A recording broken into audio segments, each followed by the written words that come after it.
How much better have you gotten playing with Messi and Suarez and Alba and Busquets? I think I've learned a lot. Learned a lot about positioning, about technical ability, how to manipulate the ball in order to make open a passing lane, for example, or make a guy beat a press. Like Busquets is so good at that, for example. Like Jordi Alba, for example, what is something that's impressed me is whenever there's a long ball, he always manipulates the opponent so that it's never a 50-50 challenge he has to go into in the air, which obviously he's not the greatest at because he's quite small. And then, I mean, from Leo, you learn so much. From Luis, you just learn the pure will and the power and the ruthlessness in a sense, right? But honestly, you pick up something from almost everybody you play with. Welcome to the Player Manager Podcast. We are back. It's episode 4. I'm Zealand, the YouTuber who has, at least this week, become an expert on why the U.S. sucks at soccer. And I'm joined by Julian Gressel, who is now leading the MLS in something called Big Chances Created, which is just another analytical stat to say that Julian is a lot better at soccer than I am. I believe that has always been the case, so that's good. Before we dive into this, though, be sure to subscribe on Spotify and Apple Podcasts if you haven't done that already. Leave a review, leave a rating. In literally whatever else you can do there. It helps us out a lot, and we're just getting started, so it helps us get better, and we have a lot to talk about today. First off, there's a bunch of stuff going on in Inter Miami land. 2 home matches this week, including CONCACAF Champions League, and then I have a nice history lesson for you on American soccer. Like I said, I've become an armchair expert, but first, there was a very a tougher week, perhaps, for Inter Miami, and that was a week without Lionel Messi, and you guys are coming off a draw against NYCFC. But there was a highlight in that, though, Julian, because you picked up an assist, a rather tasty assist to Luis Suarez. Yeah, well, hello, first of all. Yeah, it was a week where we really wanted more out of the game. To be honest with you, I think we deserved more. We played well, but the 70th career assist for me was a good one. Obviously, my third one of the season, and my third one also to Mr. Luis Suarez. Junctures of the campaign in 2023 where they get given up the most amount of goals in Major League Soccer from dead balls. This one's no different as it's Suarez off the delivery from Julian Gressel. Did we expect anything different from the Uruguayan? He had a great header there and a great kind of finish off the free kick, which feels good. And hopefully we keep it rolling now, and I can get some more assists in the CONCACAF Champions Cup, like you said, with a huge matchup. But yeah, obviously disappointing last weekend with only getting away with the draw, but feeling good about how we played and kind of our form now heading into this big matchup. Is it awkward with the weird lineups you guys end up with, though? Because I know recently there was the international window, and so a lot of guys disappear. Obviously, Messi was out of it. You had Busquets playing at center back, if I'm not wrong. Like, how hard is that to adjust to when you're just starting to get into the groove of the season to begin with all these new guys? Honestly, it's been quite different from game to game for us. We haven't really had many times where we've played with the same lineup back to back, and that's always tough, especially when you have games coming up that are really big. And this one is obviously a big one, but that's the nature of our situation right now, where we just have injuries and you just plug and play. You try and keep things as consistent as possible in terms of the playing style, in terms of kind of what you're trying to do. So it's easier for guys to kind of come in and know what to do in that position.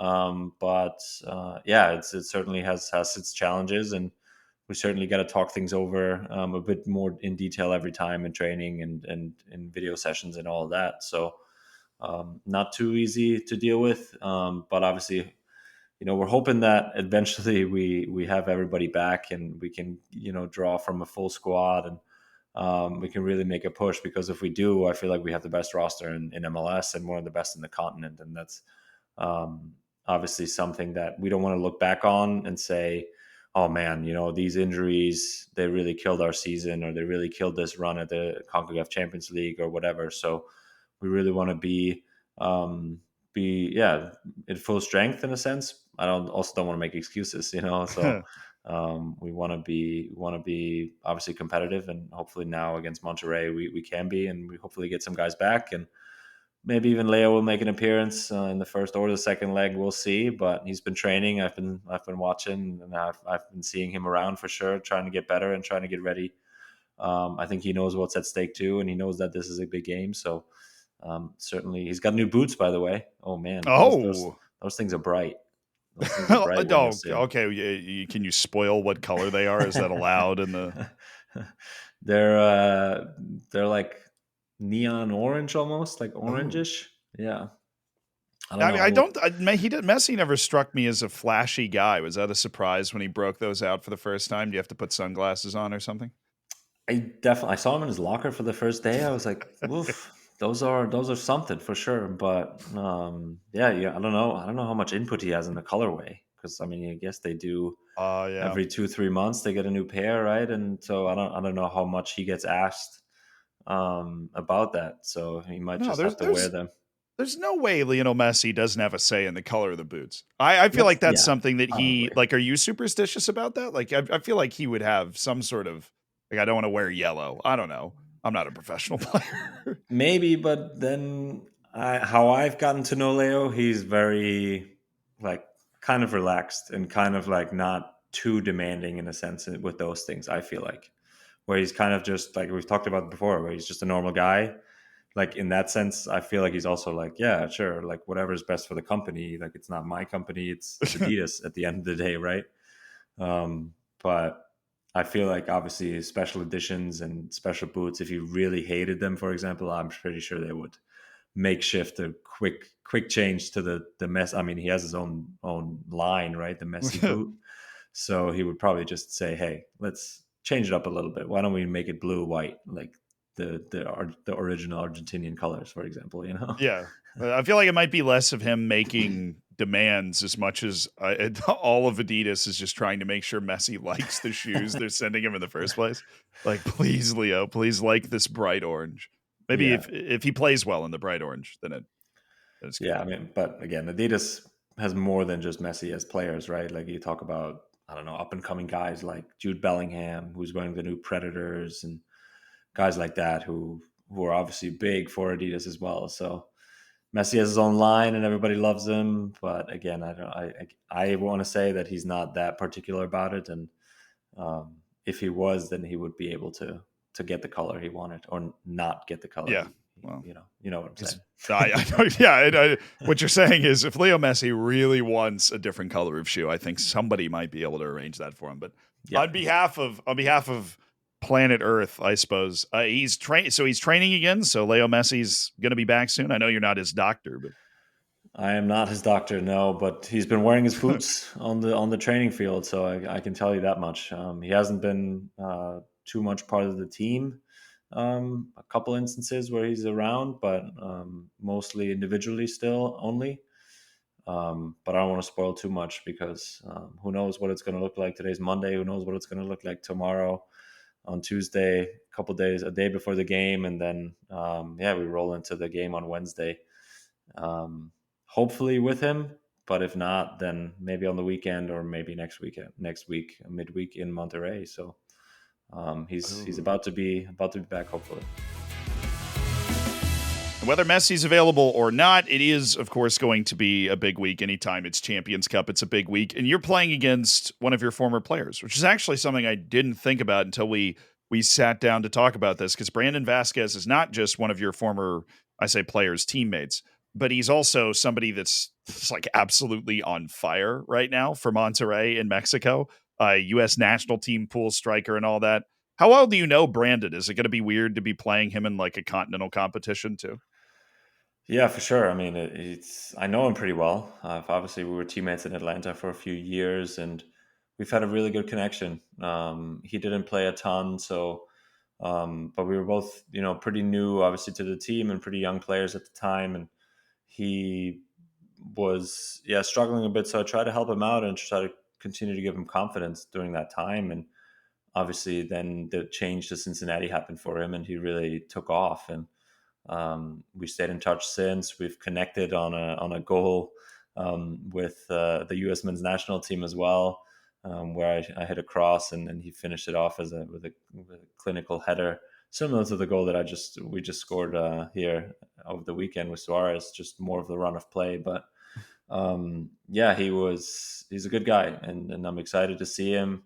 I know they've had a baby as well, so obviously life happened for him too with the move and the baby and everything. So excited to see him. Honestly, I said this to you before. I should have called him and should have asked him to come on as a little guest, a little teaser guest here.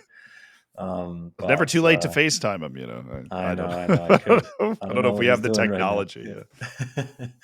But no, maybe he can come on after we hopefully win, and maybe he doesn't want to anymore. But no, he's a good guy. I'm excited to see him, and excited to play against him. Obviously, a good player, so we have our hands full with him. But yeah, should be good, and I'll tell you guys how he's doing after. Oh, yeah. Well, hopefully you're the one in better spirits after the game. I think it's safe to say we're on the Inter Miami side of things. But how different is it to match up with these kind of Mexican clubs? I mean, obviously there's more in common with MLS clubs than there used to be, but when you're squaring, I mean, you guys played Nashville in the previous round.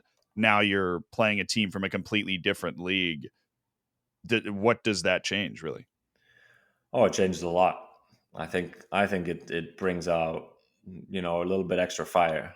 It brings out a little bit extra. Hey, we want to beat those guys. We want to be better than the Mexican league, than the Mexican teams. Monterrey has been one of the best teams in North America over the last 5-10 years, and I've certainly have a personal little vendetta because in 2019 we played them with Atlanta United in the CONCACAF Champions League, and we went there and lost 3-0, and I think won the home leg, but obviously ultimately lost, and got bounced out, and I certainly didn't like that, and I want to do well, I want to play well, and I want to continue in this tournament, eventually hopefully making it all the way to the final, and eventually bringing the trophy home too, which is a big thing where Mexican teams have dominated throughout the years, and we want to change that. I think every MLS team wants to change that, and that's certainly a matchup you have circled in your calendar as soon as it kind of came up, and we're all ready for it. I'm excited that it's finally here, that we get to play this game.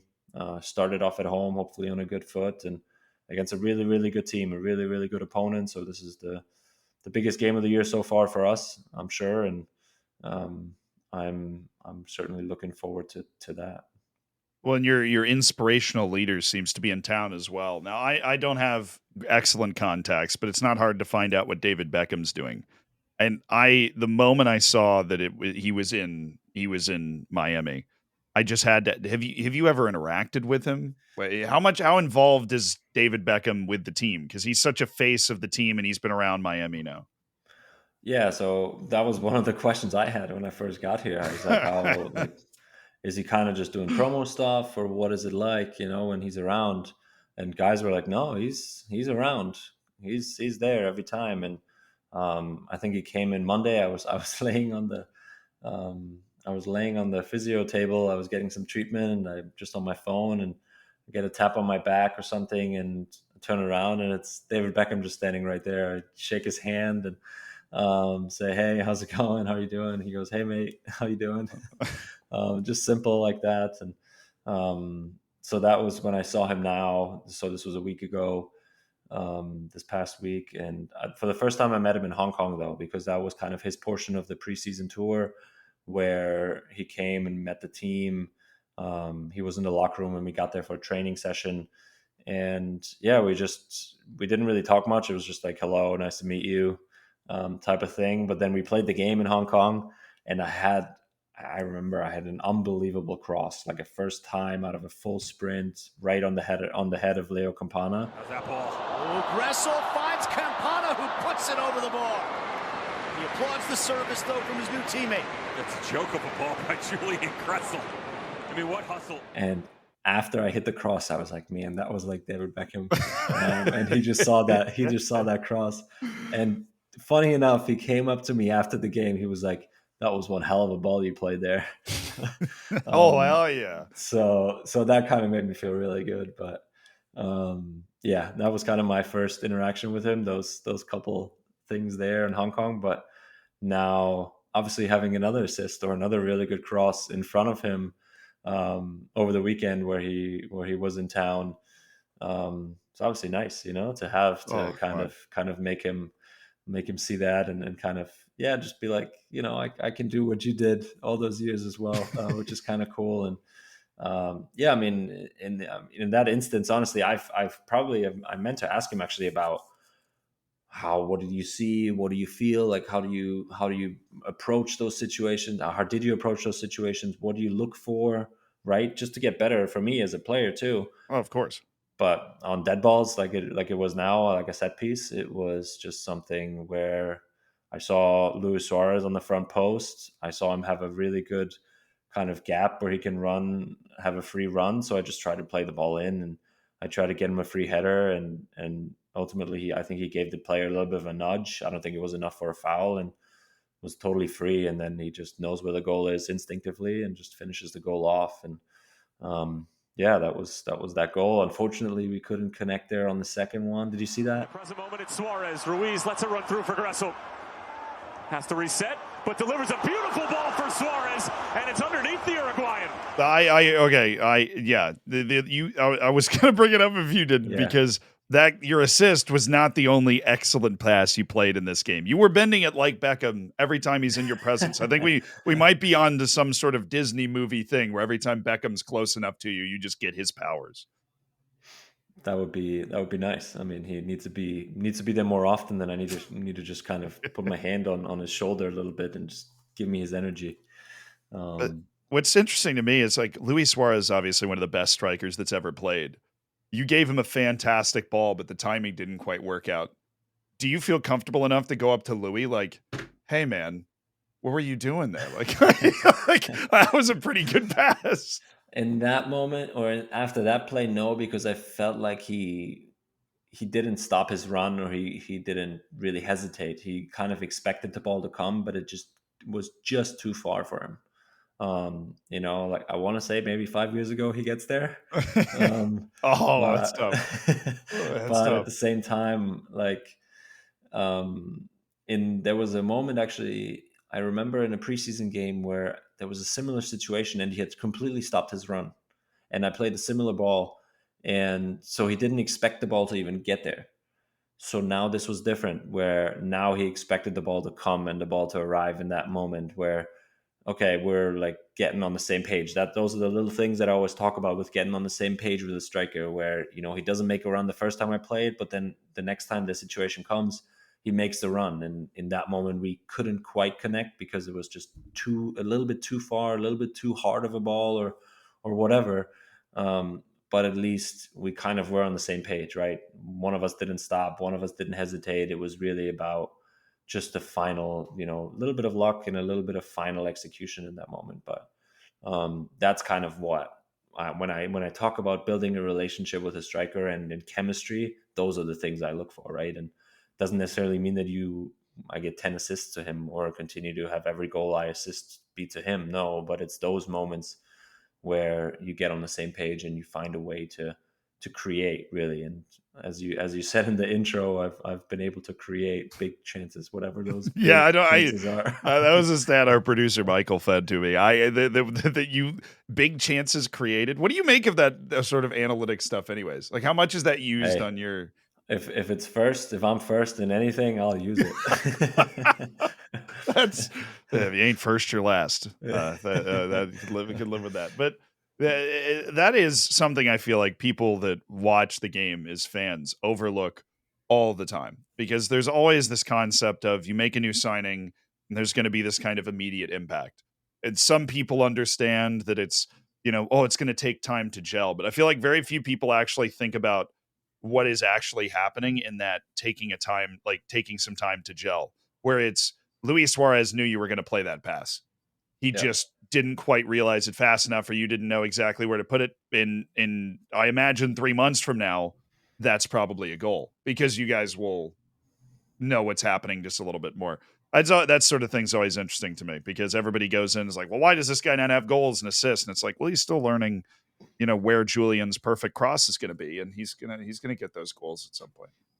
Yeah, and ultimately that, I think, then leads to not having to be perfect. Right. Right. Yeah.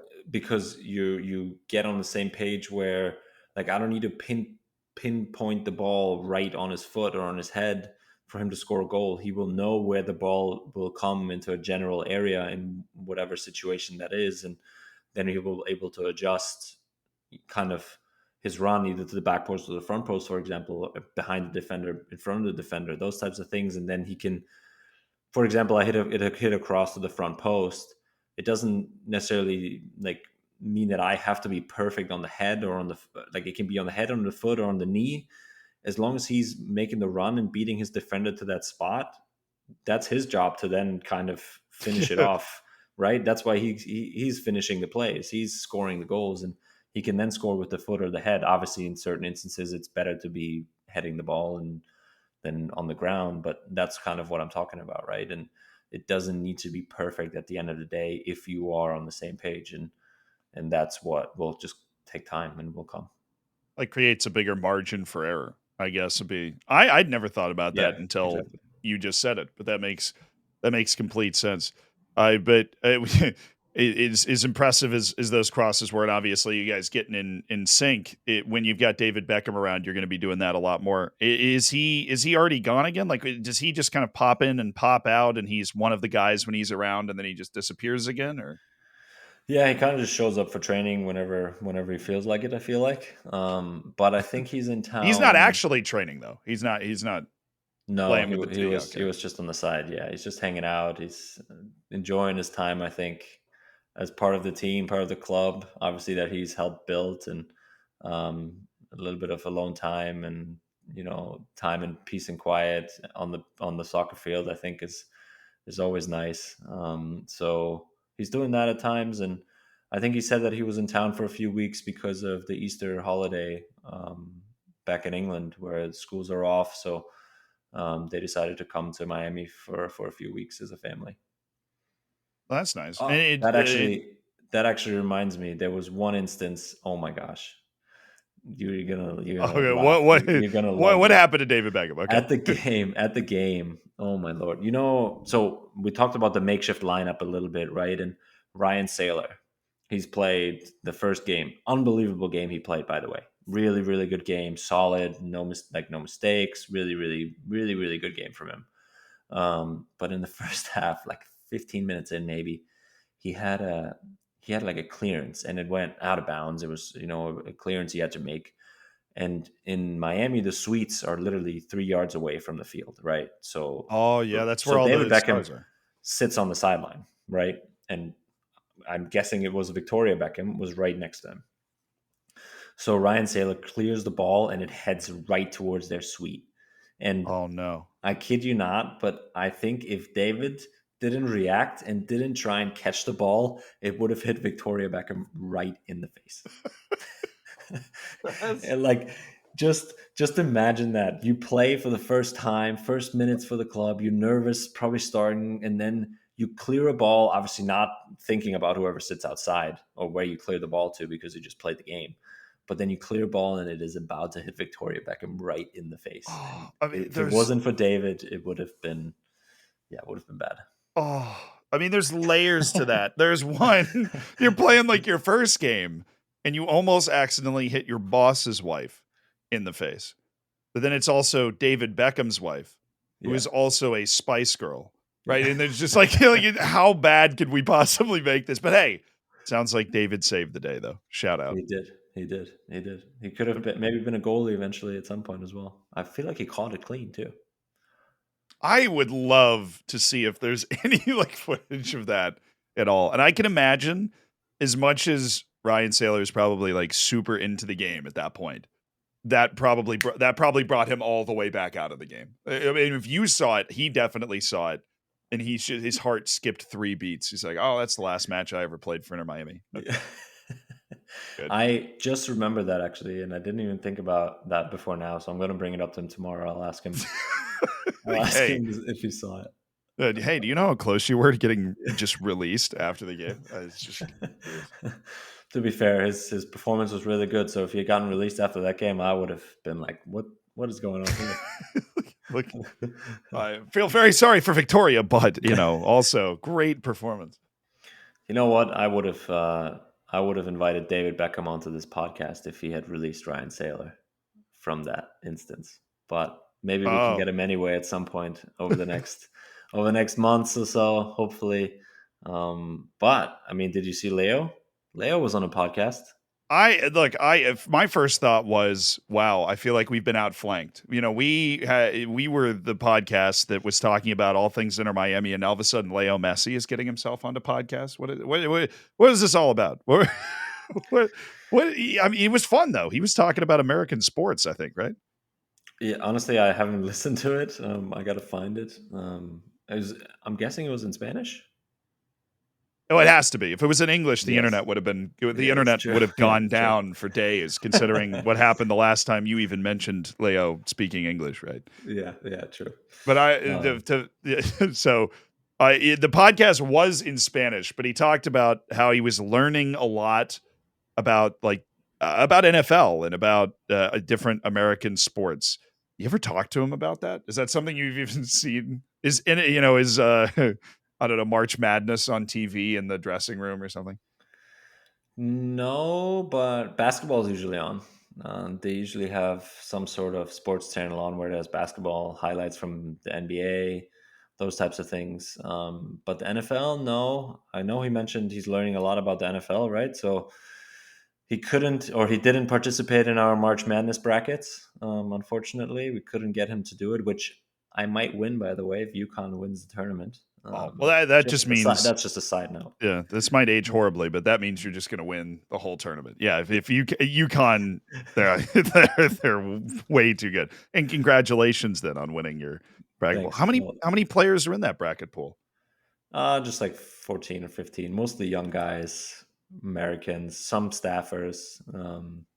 So yeah, not too many.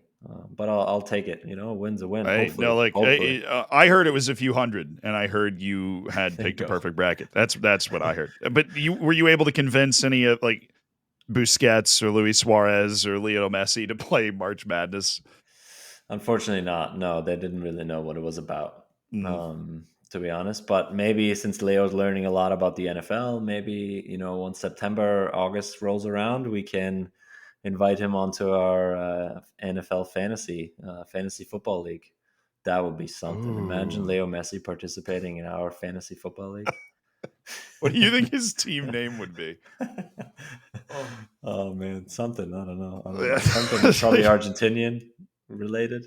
Oh, I would imagine. I'm trying to think. Maybe it was just Or just the goat. Yeah, there you go. yeah, it's not even it doesn't even say the goat. It's Yeah. just the emoji of the animal. The goat's just the team.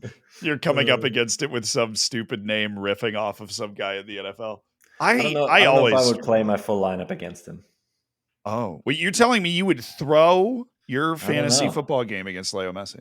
I don't know. I mean, Walk I don't know. us through the That'd be thought something. process here. I'm interested. Just to not have it be like awkward and be like, "Hey, I beat you." Like, sorry. I don't know, something like that. Hopefully, we'll get to this episode in months, and Right. I tell you how this matchup goes. Okay, That I'm would curious. be- Yeah, because it would be maybe a bit embarrassing if you beat him by too much. Maybe that would make him not like NFL anymore. So maybe that would be that's Yeah. part of the point, I guess. Are you good at fantasy football? Well, the last couple of years, no. I'm usually in multiple leagues, so I gotten my German buddies and brothers Really? into it. So we've had a German league for a really long time.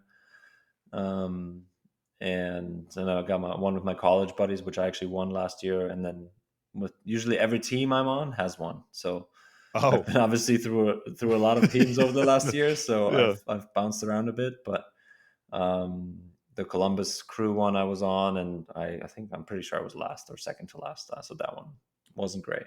Mm. But yeah, Well, Ohio, I they know certainly play. their football. Okay, well, then since MLS is a very diverse league, also, how often do players that aren't American get involved in the fantasy football league? It depends how much they want to learn about the American culture and the American way. Like I've had guys play for the first time, and ever do it, where you really have to explain to them every single rule there is. But they want to be part of it. They want to learn. They want to be part of the community and all that stuff. And I love that. And that's something awesome. But then there's also been, just American guys the years prior as well. Or we even had to fill some with staff members just to kind of get up to the numbers, and not only have like an 8-man league or whatever. But that's kind of, usually 1 or 2 non-American guys are playing fantasy football. I mean, when I came over, I wanted to do everything. I wanted to be part of the American culture. I wanted to be part of this, and I wanted to learn. I love the NFL, honestly, too. So I was watching a ton. But I immediately started trying to pick up these things and learn about fantasy football and all these types of other things. I even played fantasy NBA one year, which I didn't really like. Yeah, it's a bit much, but so it really depends. But have you ever had any kind of funny interactions with foreign players when it in regards to U.S. sports at all, whether it be basketball or baseball, or maybe you went to one of those games with one of them or something? Any weird interaction in the locker room? I'm just very curious about this now. Weird interactions. Yeah, well, I mean, not really. I mean, but honestly, baseball, for example, is huge in South America. Like, talk about Joseph Martinez is probably the biggest baseball fan there is. He was in Atlanta. He was in Atlanta, and he would be at the Atlanta Braves games all the time. He would become like best buddies with some of the players, and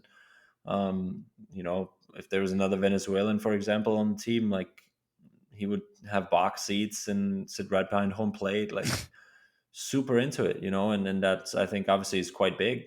And so you have in the NBA, Tata, for example, loves the NBA.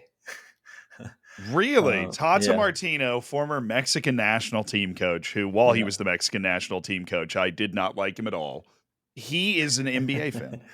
Yeah, he was back. I remember that from back in Atlanta mostly, where he was a pretty big NBA fan, where he would go to games a ton in like what's his Arthur Blank, Arthur Blank suite, and stuff. And they would. I mean, you'd have, I think Manu Ginobili is like one of the most famous South Argentinians as well, along with Leo Messi, where he kind of like is like the one Argentinian that ever really made it right in the NBA, and everybody loved him. He's definitely the only Hall of Famer. I loved Manu Ginobili growing up. True. I couldn't find Argentina on a map, which is probably one of the more American things about my upbringing. But I loved Manu Ginobili. That dude could play. I always forget Tata Martino is Argentine. I see. But speaking of the NBA, did you see Neymar and Sergio Busquets? Obviously, my teammate was. They were at the Miami Heat versus Golden State game, I think. Yeah, did your tickets get lost in the mail, or what happened? I'm still waiting for that email to come in. Might have been a junk folder. I have to check. But is Neymar? Yeah, Neymar is going to NBA games with your teammates. Is he the new Inter Miami splash signing? That's what the people want to know. I based on David Beckham's post as well. They went to dinner, I think, and he said only for dinner. So I don't think so. I think there's a rumor now that he's going to Brazil, to his boyhood club, Santos or whatever. I mean, right now he's still injured, right? He's still recovering from his ACL. So he has time for the NBA games. But I talked to Busquets about it. He was like, yeah, it was nice. Take the kids. It's the NBA. Everybody loves it. I was like, yeah, sure. It's like, all right. I love how. I mean, courtside seats, I wouldn't say no to either. I would sit front row. I haven't done that. Yeah. Exactly. Cool. It's most people would look at courtside seats with Neymar as like this massive social outing. There'd be all these Instagram posts, whatever. Sergio Busquets is treating it like a day with the family out to the park. Like, oh yeah, let's bring the kids, have a good time. High five and Jimmy Butler. Did you see that? Did you see that clip with Drake the other day or today or yesterday or something? Yes, where the guy asked him if he was famous. That is got to be refreshing to somebody like Drake, to have somebody sitting next to him who has no idea who he is. I wonder if you could find one person on the planet that would do that with Leo Messi. That's a good question.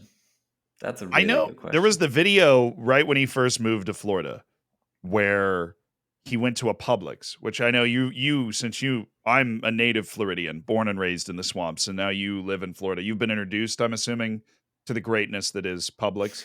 Yes. Okay, good. Perfect. Yes, and it's an indoctrination. But there's a video that I remember because, I'm always making stuff for YouTube, right? And I made this video about Leo Messi's walking around to Publix and nobody's bothering him. Like he's just walking. Like the U.S. is one of the few places in the planet where Leo Messi could just walk around with his family shopping, and one or two people try to take a picture with him, and that's it. Yeah. But I feel like that's a little bit why he chose the US. Really? Why do you say that?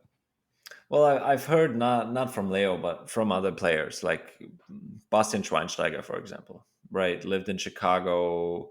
Nobody really knew who he was, and meanwhile in Germany, if he were to kind of go out, he couldn't live in Munich because Munich, everybody, for example, like would be all over him.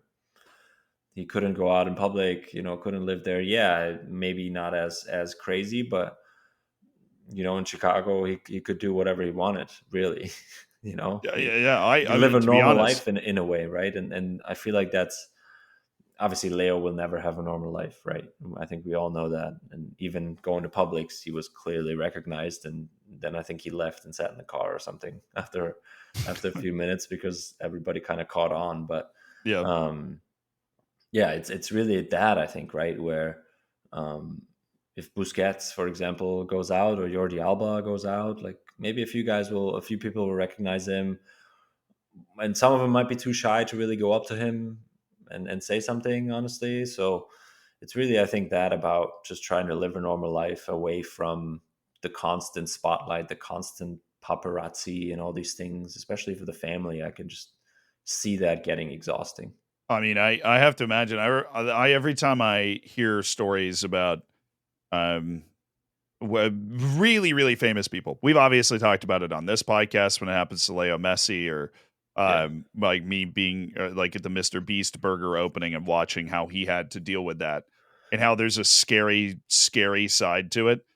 It is amazing because I feel like billions, if not hundreds of millions hundreds of millions, if not billions of like young boys and girls around the world would love to be Leo Messi, but there is kind of a tough side to that, where even in Miami, far away from the bright eye of Barcelona or Paris or London, he still gets about 3 minutes before eventually everybody starts to recognize that Lionel Messi is shopping in the cereal aisle in Publix.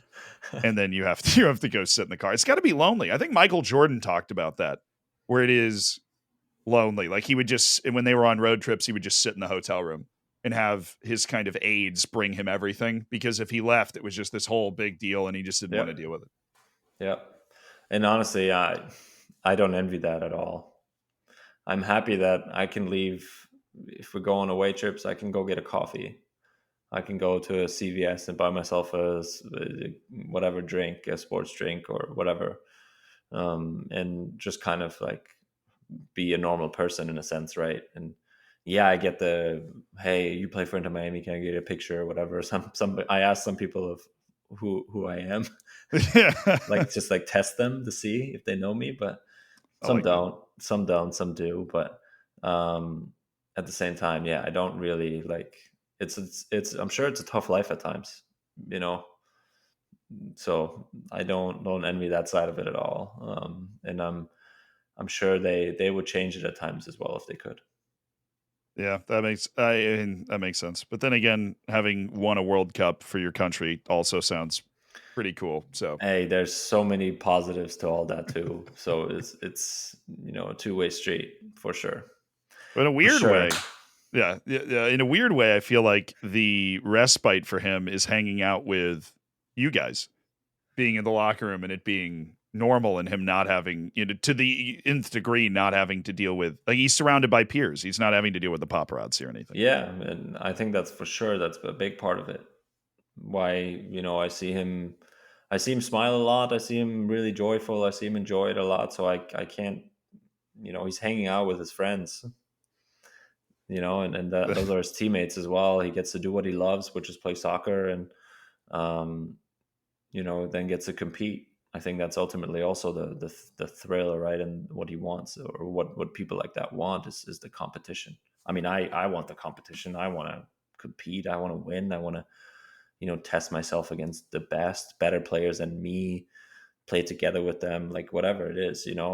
I'm craving that too, and I can only imagine for him, who's done that for so many years and so successful, that doesn't stop, right? And now he gets to do it with the people that he's done it with before, while they're also really good friends off the field and really enjoy each other's company. I think that's almost magical for him, and that's why, again, why they probably chose to do this adventure into Miami and to do this here together.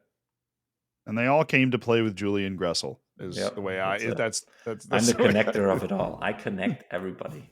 Yeah, and the ball flows through the bend it like Beckham guy on the right wing. Well, I have to. You said something that I wanted to go back to, because you're like, well, I want to test myself against the best. How much better do you think you've gotten? Like, I want to test myself against the best. How much better have you gotten playing with Messi and Suarez and Alba and Busquets? I think I've learned a lot.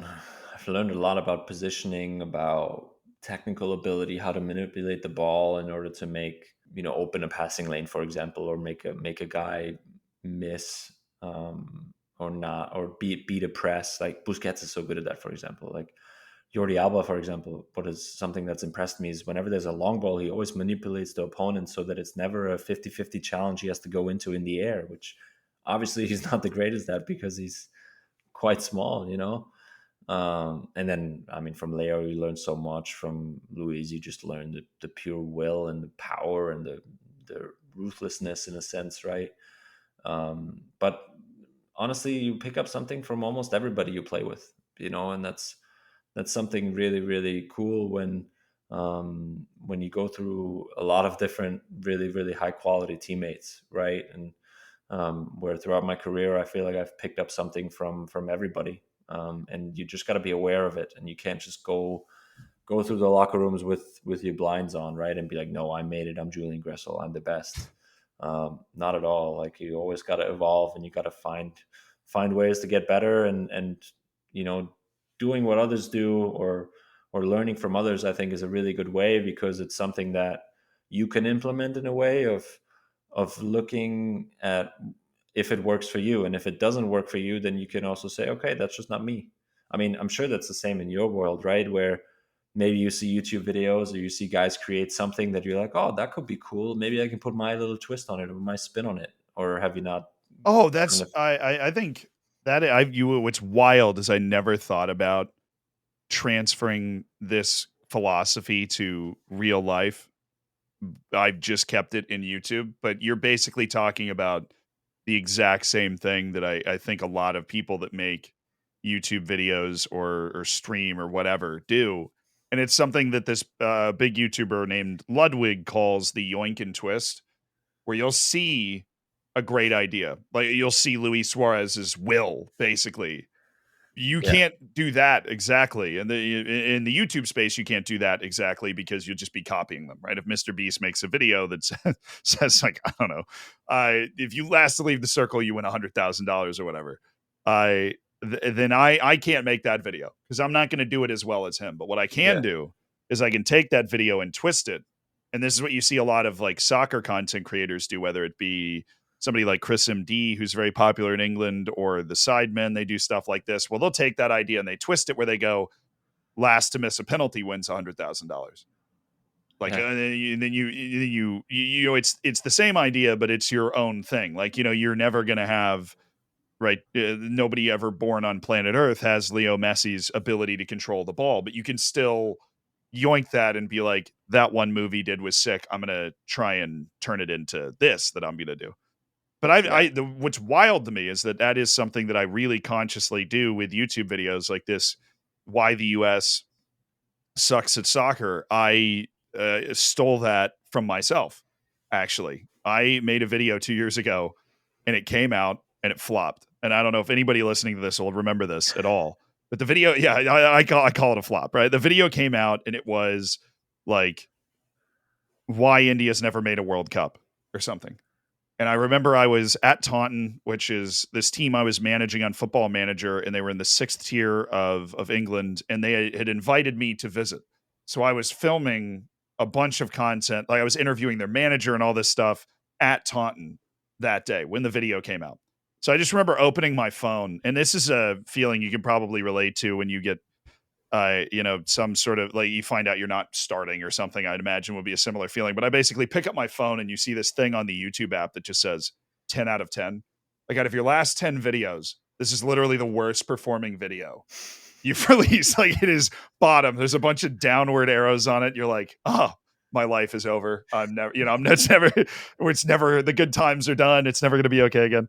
So I'm filming at Taunton, this huge day. We're filming 2-3 different videos or whatever. And I turn my phone over and it says 10 out of 10. And I just remember being like, screw it. I'm going to title it what the video actually is. And so I switched the title to Why India Sucks at Soccer. And then I switched the thumbnail, which like that picture that you see on YouTube, right? I switched it to just a tweet of FIFA threatening to ban India, which actually did happen. So that wasn't like over clickbait. It is a part of the video. But we had this beautifully designed thumbnail with like all these different layers. And I just went, screw it. We're just putting up a tweet. India sucks at soccer or whatever. Like why India sucks at football. And it blew up. The video did super. It went from 10 out of 10 to, and I filed that away and I wrote a note. I'm like, I have to make a why the US sucks at soccer at some point. And finally came back around to it. But it's weird when it comes to YouTube, what kind of stuff like that works. But then, of course, when you make a video called The U.S. Sucks at Soccer and then the U.S. wins the Nations League a day after it comes out, that undercuts it just a little bit. But that was funny timing. But the point of the video is not as much about, because I promised people at the beginning of this that we would talk about that video because it generated a lot of discussion. I haven't seen the video yet. So. Well, you're in luck. I'm here. Yes. The point of the video is not to be like, obviously the US doesn't suck anymore, right? But why the US sucked for so long and how it has developed over that time. And I find that particularly interesting to talk about with you because you're kind of a product of that system, because college sports in the US has always been a big deal, which is weird. I'm very aware is weird for everybody else on the planet. That college sports is such a big deal. Like, what was the first time that you learned? Because you played college soccer, and we're obviously going to get to that. But when was the first time that you even learned about American college sports, where they're packing these stadiums for American football and stuff? Oh, American football and all that stuff. I didn't learn until I actually went there. Oh, so you how did you learn that college sports was a thing in the U.S. that you could do? Well, I was in the U.S. for a year as an exchange student, right? For high school, so I had a little bit of a educational semester there, or 2 semesters there, so I knew about college then. But in Germany, you probably don't find out until later stage of high school that you watch all these movies about college, and that's really it. And you just looked at it and you were like, yeah, I want to go play college soccer.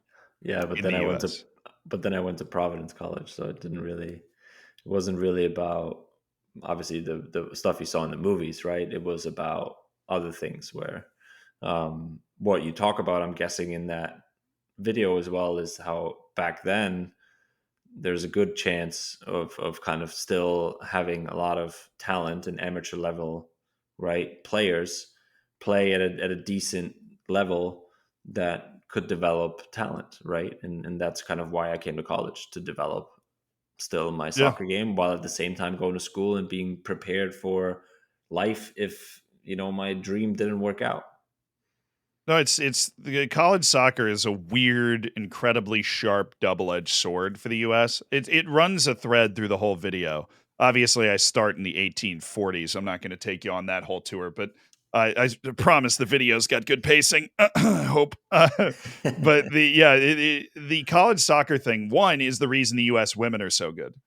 Because I actually, you may know this. I don't know. This is kind of one of those just random things to know. But there are more women's college soccer teams than men's. That Okay. you probably knew. And the reason is because of this law called Title IX, which Yeah. is something that got passed in the 70s. Okay, you don't know about it. And Yeah. and it's something that got passed in the 70s for anybody that doesn't know that's listening. That means every college scholarship you give to a male athlete, you have to give one to a female athlete. And the reason that was so significant is because in the 70s, really nobody had a network to develop women's players anywhere in the world. Where in the US, because there's American football, which is only played by men at the collegiate level, that means there's a lot more men's scholarships given out than women's scholarships.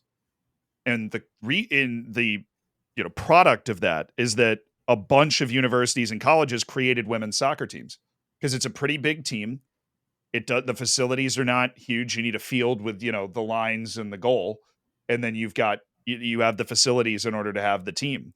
And so a ton of universities created women's soccer teams. And Yeah. that was what developed that first great US national team because there was a huge amateur network developing players. And then it did the same thing for the men. Like the US men in 1990 went to the World Cup with a team of almost exclusively like you, basically, dudes that just came straight out of college, and then all of a sudden they were playing against Baggio and those guys at the Italian World Cup, and they only lost to the Italians 1-0. And that's when FIFA basically acquiesced to the U.S. being able to host the 94 World Cup, which, there's a lot of other bumps and bruises that have happened along the way in the development of MLS. Like MLS went bankrupt and they shut down for like 4 days in around 1999 to 2001.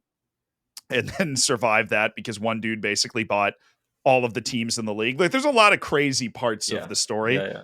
but basically the end product is that ever since David Beckham went to LA Galaxy, essentially, your new best friend that's just tapping you on the back while you're hanging out at the club, that ever since he went to LA Galaxy, there's been this constant driven expansion. And what I attributed it to, because there is a part of that video that is not, we do a lot of research for that stuff. We teamed up with a researcher for it, but there's a part of that video that's really just my opinion. Is my generation basically, and maybe a few years older than me, we grew up with FIFA on PlayStation or Xbox or whatever, Yeah. and we were watching the Premier League every Saturday and Sunday morning on TV, and so we learned the game through screens where my parents were never exposed to it. It was like a huge blind spot in the US where nobody cared, and it was like a foreign thing. It was something that people from elsewhere kind of did. But now this whole generation, Pulisic, McKinney, Adams, all those guys that are obviously your peers now around in that US national team pool, they're kind of from that generation. So that, if you've not watched the video, that's the spark notes as to why the US sucked at soccer I suppose that was the spark notes of why the US is now getting good. US sucking at soccer is just a bunch of dudes from Kansas City that were afraid of things from Europe. But you bring something up, or one word, as exposure, right? Exposure to the game, and exposure to now that is not just exposure to the game, but now it's exposure to good coaching. It's exposure to access to, like, pay to play, for example, is terrible for the game. Awful. Like, how much talent do you lose because of that?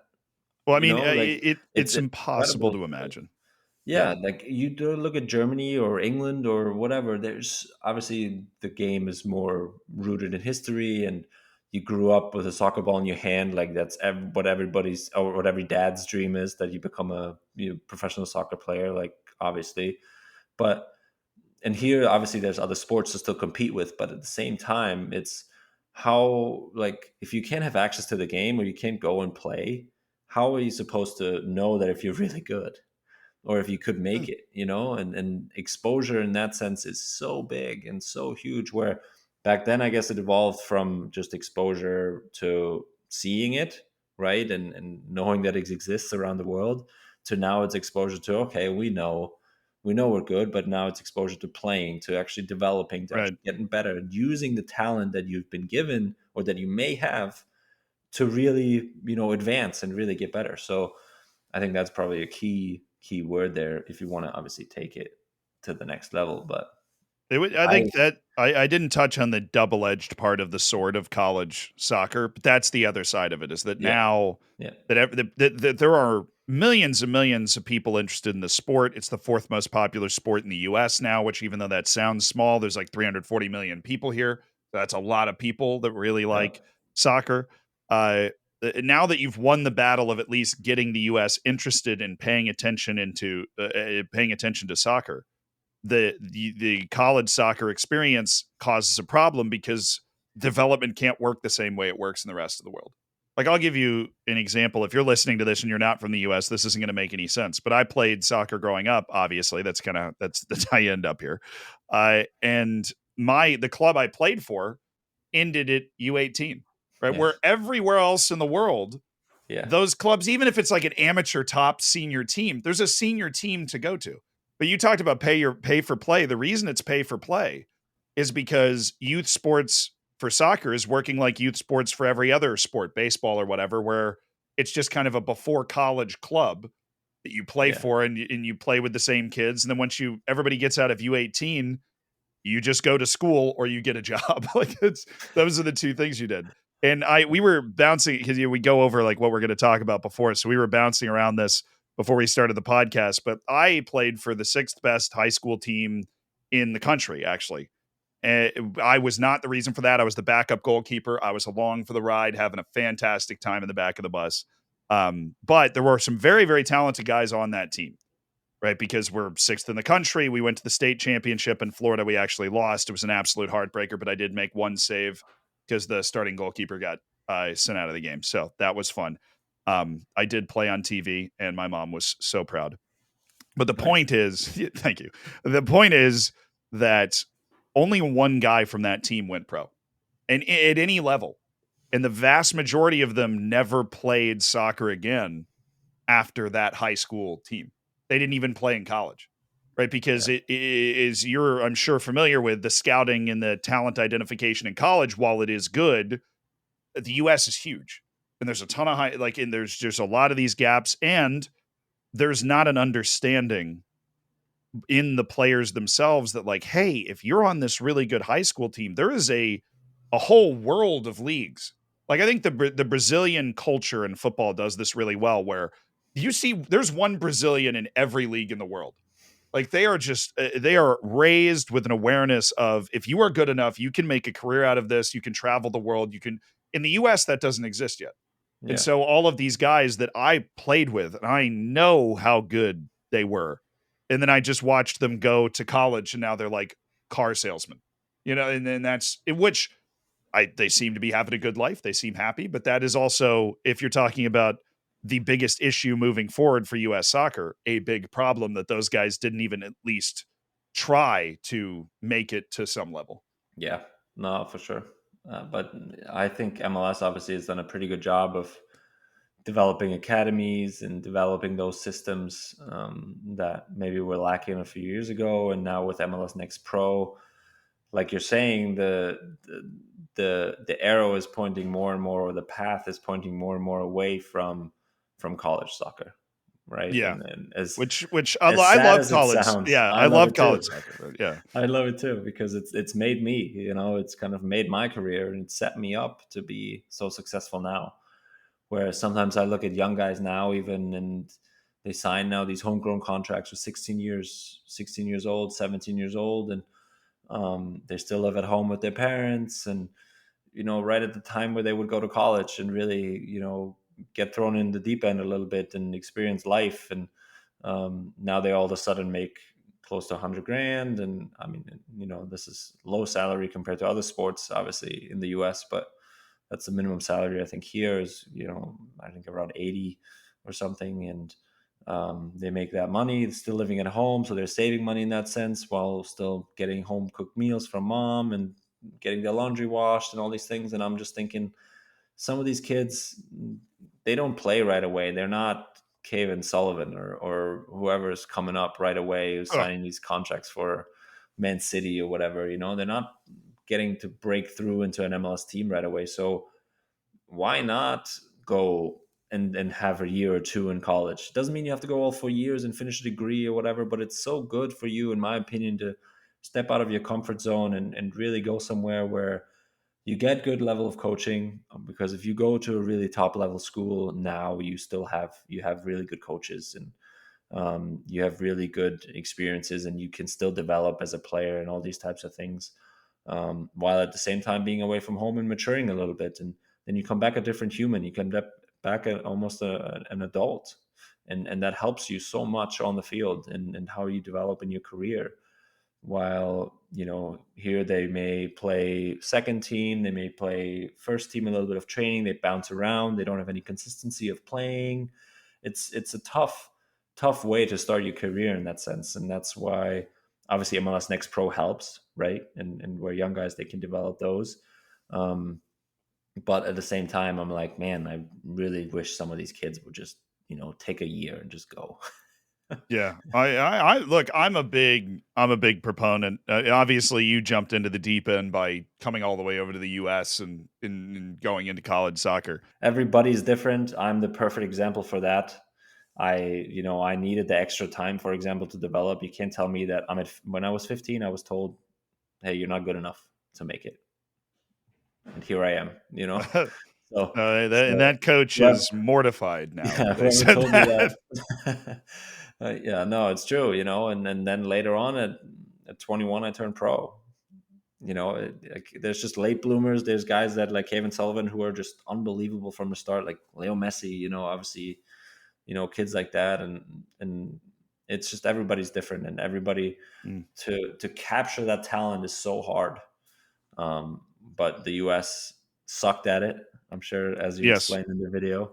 And is getting better at it, I want to say. And there's still, because of my belief is that there's so much talent in this country that there's just too many guys falling through the cracks, and that's something that we'll get better at, I'm sure. And I'm going to check out the video. I'm excited. So everybody that's listening also that hasn't watched it, please watch it.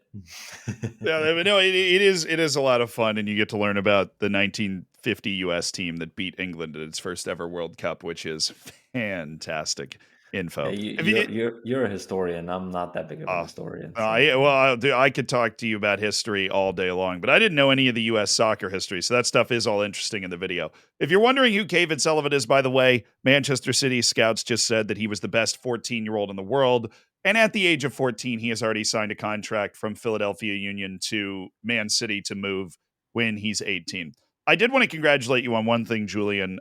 Your mortal enemy, the replacement refs, have been removed from MLS because they have negotiated a new deal with the referees, as far as I understand it. So congratulations. Well, for what? For another yellow for dissent? Fair enough. Yeah. No. So you are going to get fined again. That's great. Yes, please. If anybody wants to donate some money towards me, that would be great. Because it was not a yellow, in my opinion, for dissent. He just tried to make a point there, which didn't need to make a point in the 75th minute, in my opinion, or 65th or whatever it was, 55th, whatever. Free my boy Julian. He's being held hostage by whatever referees are after. Yes, I will pay the fine. But honestly, no, I'm happy that the rest figured it out. They got a deal where they felt like they can agree to. And they're back because ultimately I think they are better than the replacement refs were. The replacement refs were fine. They weren't great in terms of game management and things like that. I think they were lacking quite a bit. I think the game was at times a bit too fast for them, and you could sense that as a player, which is not good when you have a referee that's supposed to manage the game that you feel like isn't up to the task. So I'm certainly happy that, our refs are back, and after a 2-month layoff now, they had their first game back. So I'll give them the benefit of the doubt for that yellow, and I'll pay the fine for that, no problem. But congrats to them, and I'm happy that our refs are back and we can have familiar faces again in the middle of the pitch and on the sidelines, and we'll hopefully have a really good season here all along together. They were just getting warmed up with that yellow card. He just wanted to get back into the swing of things, handing one out. Yeah, that was perfect. They do have a question for you. Actually, we have 2 questions for you because we asked the questions for Instagram. and they've come back to us. Be sure to follow us on Instagram, by the way, at Player Manager Pod. We're only about 500 million followers behind Leo Messi, so I feel like we can close that gap in no time at all. But so the first question is, to us, this one's definitely to you. Have you seen Messi get angry at his teammate? And if so, how did it go? So Leo doesn't really get angry. I feel like he just gives you like let's go. Like come on. I know you can be better, type of thing. I don't know if he gets really angry. I haven't seen him get super angry yet. There was a moment in preseason where I think we got beat, obviously quite bad, against who was it? I forget. Was that the game in Saudi Arabia? The second one, yeah, the second game in Saudi Arabia. Yeah, where he didn't play, but we were in the locker room afterwards. Obviously, pretty down and pretty annoyed everybody that we had just gotten beat like that. And I remember him saying something to the whole team and kind of addressing the team, saying, "Listen, guys, this is just the beginning. We're, but passionately and at times also, forcefully in a sense where, you can see the passion, you can see kind of how much he wants to win and how much he cares and how much he demands from us. And that's a good thing. So he hasn't really gotten angry, but he certainly sometimes gives you a little look or a little like come on, let's go, type of thing where you can feel like, all right, he knows I can do more, so let's go, Jules. Like, come on. Yeah, exactly. So it's like I'm not angry at you. I'm just disappointed in you. Is that sort of? Yeah, kind of, sort of. Okay. Yeah, but we'll see. If he gets angry, I'll keep you posted. Yeah. Goal is to not be the first person that he actually gets angry. Yes. Okay. The second question, Julian, thoughts on the Inter Miami fan base so far, and how have you adapted to the city? I've adapted really well. To be honest, we're really enjoying our time here. We're living a little bit further west from the beach, so quite almost in the Everglades, out near Weston at the west side of Davie. So we're a bit further away from the spring break trouble on the beach at the moment. But no, the family's enjoying it. We're enjoying the family lifestyle, and kids are enjoying the pool every day. To be honest, now that it's getting warmer. School's good. My wife's happy. So that's certainly good. And the fan base has been good too. I'm obviously excited for a big match now on Wednesday. Hopefully we can fill the stadium on a Wednesday night at 8 p.m. to really give us a big boost. And, there's fans every day at training that, in the beginning were mistaking me for Tony Kroos, but now they know that I'm Julian Gressel. So I walked out of the training room and with my lunch in my hand, going into the car, taking some lunch home to eat with my daughters and my wife. And there's people standing outside across the fence, and I walk out and I open the car door and it goes, "Oh, Tony Kroos, is that you?" And I just go, "No, it's only me, Julian Gressel." And I go into my car and I leave.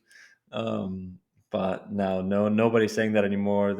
Some of them are screaming Gressel too, which is nice. So yeah.